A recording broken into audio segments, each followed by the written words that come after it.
Bible এটা বলে, বেদ এটা বলে, কোরআনও এটা বলে। তাহলে আসুন আমরা আমাদের কপাল মাটিতে স্পর্শ করে প্রার্থনা করি।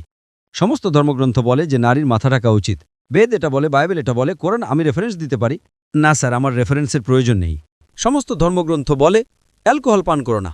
বেদ বলে, হিন্দু ধর্মগ্রন্থ বলে মদ পান করো না, বাইবেল বলে মদ পান করো না, কোরআন বলে মদ পান করো না। আসুন আমরা মদ পান না করি। আমি যা বলার চেষ্টা করছি তা হলো, আসুন আমরা যা সাধারণ তা অনুসরণ করতে একমত হই, যা আমরা করছি না। যদি আপনি বলেন আপনি একজন ভালো হিন্দু, যখন আপনার বেদ বলছে ঈশ্বর একজন, ঈশ্বরের কোনো প্রতিভা নেই, কোনো মূর্তি নেই, কোনো ছবি নেই, তাহলে আপনি মূর্তি পূজা কেন করেন? বাইবেল বলে ঈশ্বর একজন, বাইবেল এটা বলে না যে যিশু ঈশ্বর। তাহলে কেন আপনি বিশ্বাস করেন যিশুকে ঈশ্বর হিসেবে? আপনি প্রথম ব্যক্তিকে দেখলেন, সে একজন ইংরেজি শিক্ষক ছিলেন। ৪৫ মিনিট ৫০ মিনিট সে নষ্ট করলেন।